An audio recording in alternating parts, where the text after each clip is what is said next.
जब सरकार के पास विकल्प है, हमारी समझ में आज तक ये नहीं आया। 76 की रिपोर्ट, आज आप 2022 में खड़े हैं ठीक है। और आपने कुछ नहीं किया, तो आगे आपसे आशा क्या करें? अब तो हमें सड़कों पे आना पड़ेगा। जब हमारा अस्तित्व ही खत्म होने की कगार पर है, तो हम क्या करेंगे? जोशीमठ जो इस समय जिस स्थिति में इस समय है, बिल्कुल बड़ी बड़ी दरारें पड़ गई हैं। लोगों का अमन चैन सब खतरे में पड़ा हुआ है। कोई लोग रात को ढंग से सो नहीं पा रहे हैं।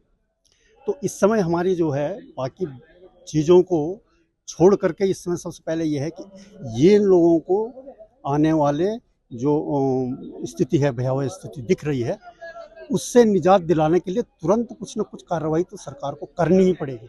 देवभूमि उत्तराखंड का एक पौराणिक और ऐतिहासिक शहर का अस्तित्व खतरे में है और इसको लेकर जन आंदोलन भी जारी है। अब देखना है कि 2025 तक मुख्यमंत्री पुष्कर सिंह धामी कह रहे हैं कि उत्तराखंड देश का सबसे बेहतर प्रदेश बनेगा। तो ये प्रदेश विकास के साथ साथ क्या विनाश भी लेके आएगा? क्योंकि पिछले कुछ महीनों में हमने देखा है जिस तरीके से भूस्खलन और आपदाओं का जो सिलसिला बढ़ रहा है, उसको देखते हुए तो ऐसा नहीं लगता है। इसके बीच जोशीमठ में जिस तरीके से दरारें आ रही हैं, वहां पर जो पूरा शहर धंस रहा है, उससे पूरे जोशीमठ को नहीं बल्कि पूरे जो एक उसका अस्तित्व है खतरे में पड़ गया है। इस पे बात करने के लिए आज लोग इकट्ठा हुए हैं जो प्रधानमंत्री नरेंद्र मोदी से गुहार लगा रहे हैं कि जोशीमठ को बचाइए, क्योंकि ये बहुत जरूरी है और मानवता वहां खतरे में पड़ गई है। आप जोशीमठ से आए, क्या नाम है आपका और क्या हो रहा है वहां पर? मैं आचार्य नरेशानंद नौटियाल, तीर्थ पुरोहित हूँ भगवान बद्री विशाल जी का।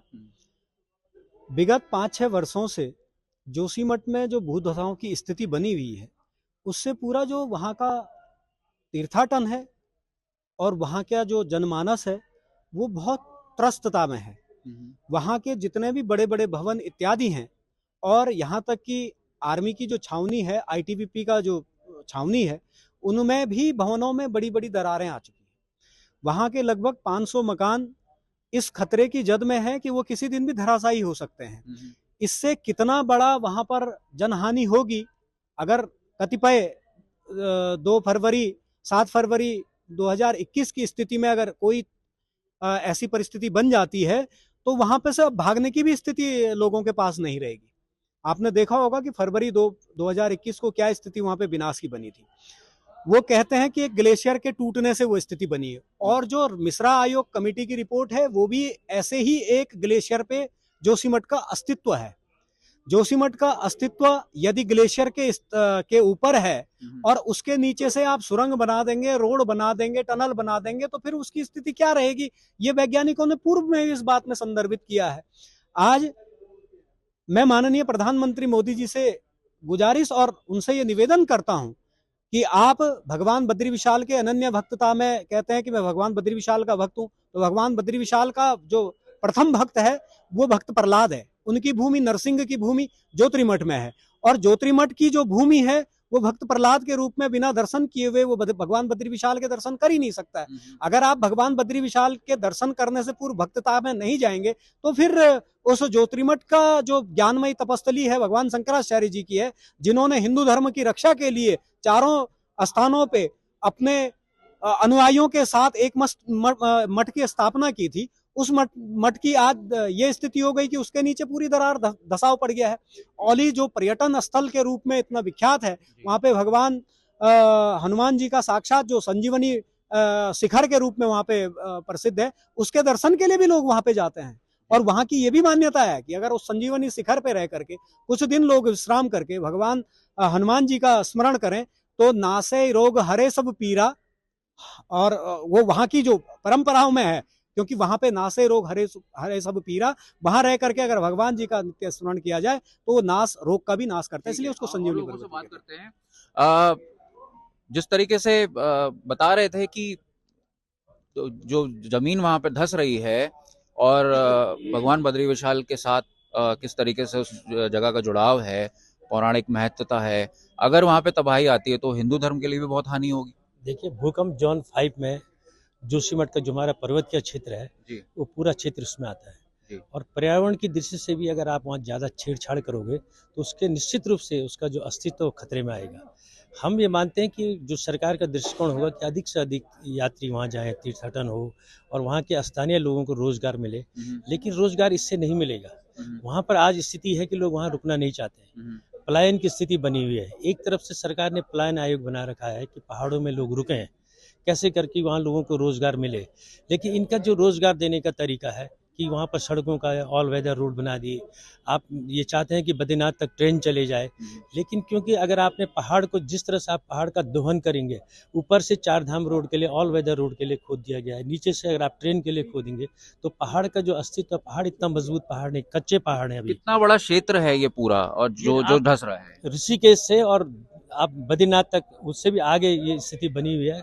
केवल जोशीमठ की बड़ी समस्या है क्योंकि बहुत सेंसिटिव जोन है, लेकिन ये स्थिति पूरे पहाड़ और जो हम ऋषिकेश से ऊपर चार धाम की बात करते हैं, ये सब जगह खतरे के जहद में है। इस पर सरकार को पुनर्विचार जरूर करना चाहिए।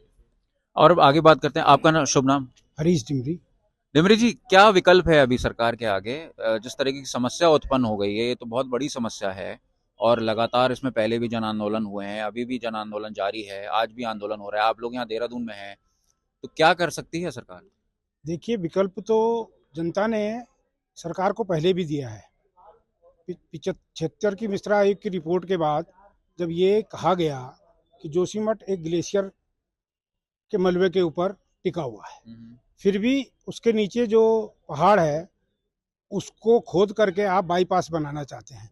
उसका विकल्प यह दिया गया था कि हेलंग से जोशीमठ को रोड को डबल किया जाए और जो टीसीपी आता है जोशीमठ से पहले, उससे एक रोड बद्रीनाथ के लिए और एक रोड नीति के लिए निकाली जाए, जिससे ये समस्या। तो जब सरकार के पास विकल्प है, हमारी समझ में आज तक ये नहीं आया। 76 की रिपोर्ट, आज आप 2022 में खड़े हैं और आपने कुछ नहीं किया, तो आगे आपसे आशा क्या करें? अब तो हमें सड़कों पे आना पड़ेगा। जब हमारा अस्तित्व ही खत्म होने की कगार पर है, तो हम क्या करेंगे?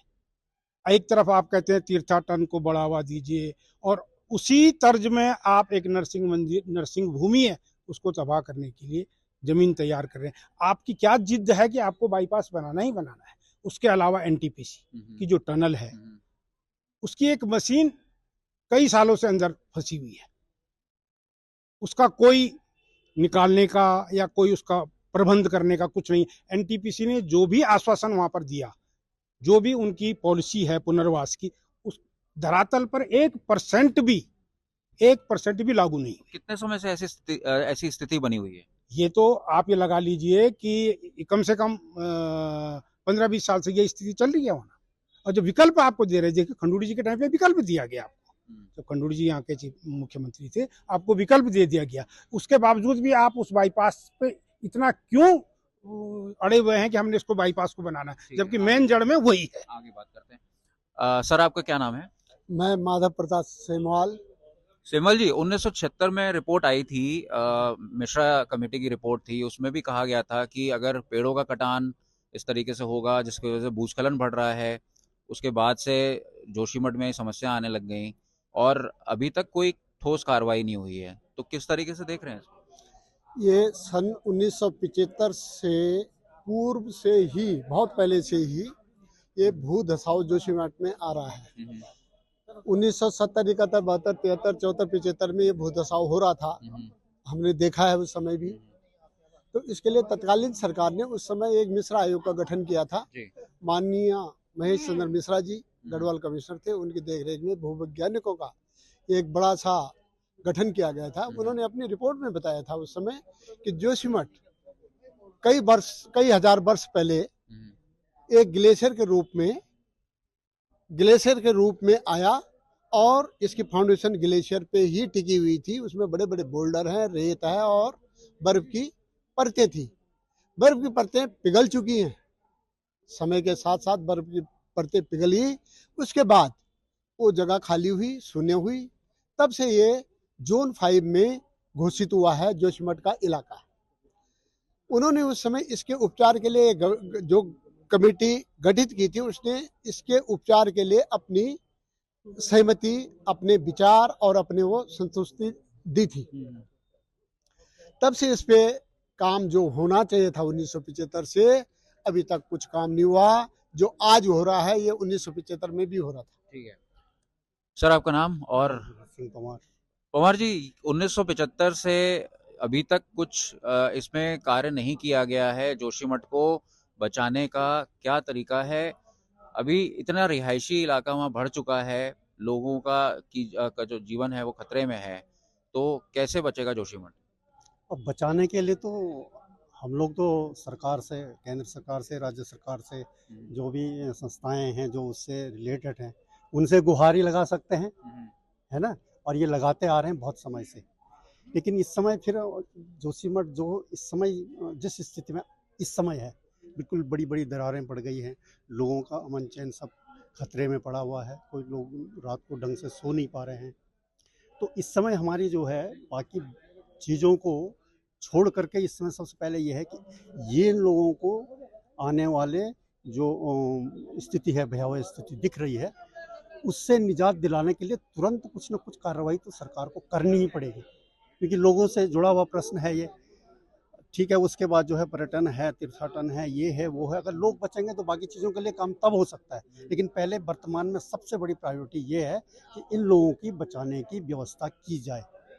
अब इसमें सरकार को सोचना है, जो वहाँ पे जो है इस चीज़ का निरीक्षण कर रहे हैं, देखभाल कर रहे हैं, शासन है, प्रशासन है, वो उठे बैठे आपस में बात करेंगे, भाई इन लोगों का भविष्य अगर इस तरह से खतरे में है तो उसको बचाने के लिए तुरंत क्या किया जा सकता है, इस पे काम होना चाहिए। ठीक है, तो देखा जा सकता है कि यहाँ पर किस तरीके से जोशीमठ में लगातार खतरा बढ़ रहा है और मकानों में दरार आ रही है, जो घर हैं वहाँ पर धंस रहे हैं। इसके बाद भी अभी तक इतने सालों में कोई कार्रवाई नहीं की गई। लगातार रिहायशी इलाके जो हैं वो बढ़ रहे थे, इसकी वजह से उस ज़मीन पर जो दबाव बढ़ रहा है और उसकी वजह से ज़मीन धंस रही है। हमारे साथ यहाँ पर जोशीमठ से ही स्थानीय नेता भी मौजूद हैं, उनसे बात करते हैं। भगवती इनका नाम है। तो भगवती जी, आप बताइए कि क्या है यहाँ पर इस समय पॉलिटिकल तरीके से अगर देखें तो सरकार की तरफ से क्या कदम उठाए जा रहे हैं? आप सभी बुद्धिजीवियों ने इस बारे में बताया किस प्रकार से जोशीमठ खतरे में है। और मैं ये कहना चाहता हूँ, हमारे जो लोगों ने उत्तराखंड जब बनाया था, अपने जंगल जमीन को बचाने के लिए, इस उत्तराखंड की संस्कृति को बचाने के लिए जब अलग राज्य मांगा था, तो ऐसे राज्य की मांग नहीं की थी। मैं तो पूर्ववर्ती जो सरकारें हैं उन पे भी उंगली उठाना चाहता हूँ कि आपने किया क्या है। आपने आज तक सिर्फ वोट लिए हैं। क्या आज आज स्थानीय विधायक गायब है? आज कोई भी मंत्री कहाँ है हमारे साथ खड़ा? और कहीं ना कहीं जब हमारी लोग, हमारे संस्कृति, हमारे जो गांव है वो बचे रहेंगे तो तभी तो नेता बचा रहेगा। वोट जब जनता रहेगी नहीं तो वोट देगा किसे? तो स्थानीय विधायक क्या कर रहे हैं? मतलब आपकी बातचीत हुई, फिर क्या मुख्यमंत्री ने कोई आश्वासन दिया है आपको? या जिस हम लोग अपनी बात को आपके माध्यम से भी, और हम हमारे माननीय मुख्यमंत्री जी पुष्कर धामी जी से भी मिलेंगे और अपनी बात को प्रधानमंत्री जी से भी बताएंगे कि आज पूरी क्षेत्र की जो पीड़ा है, जो पूरा पैन खंडा जिसको एक नाम दिया गया है, वहाँ के सारे लोग खतरे में हैं। वहाँ के, मैं तो बताना चाहता हूँ कि जो जिनके दीवारों पे दरारें आई हैं, जिनके मकान धंस गए हैं, उनको भी मुआवजा अभी तक नहीं मिला। तो वो किस तरीके से रह रहे हैं वहाँ पर? ऐसे ही काट रहे हैं दिन। मैं तो आप लोगों को कहना चाहता हूँ, एक बार आप भी आए और जोशीमठ के उन लोगों को दिखाएं, उनके बारे में दिखाएं कि किस प्रकार से वहाँ के लोग बासिंदे जो वहाँ के अपना जीवन यापन कर रहे हैं। जब रात को सोते हैं तो ये पता नहीं चलता है कि सवेरे क्या होगा, क्या पता हमारा मकान कितना धंसा हुआ होगा। तो मैं बताना चाहता हूँ, ये सब लोग क्षेत्र की पीड़ा है और इस पीड़ा को हम सरकार के पास जाएंगे, बताएंगे और कुछ रास्ता निकालने का कोशिश करेंगे। ठीक है, तो तमाम स्थानीय लोगों ने अपनी पीड़ा व्यक्त की है यहाँ पर, और जिस तरीके से जोशीमठ में लगातार खतरा बढ़ रहा है, अगर इसका कोई उपाय नहीं निकाला गया तो समस्या बढ़ सकती है और तमाम जो मानवता वहाँ पर है वो खत्म हो जाएगी। इससे पहले सरकार को कोई कदम उठाने की ज़रूरत है। कैमरामैन अनिल बडूनी के साथ अंकित शर्मा, देहरादून, उत्तराखंड तक।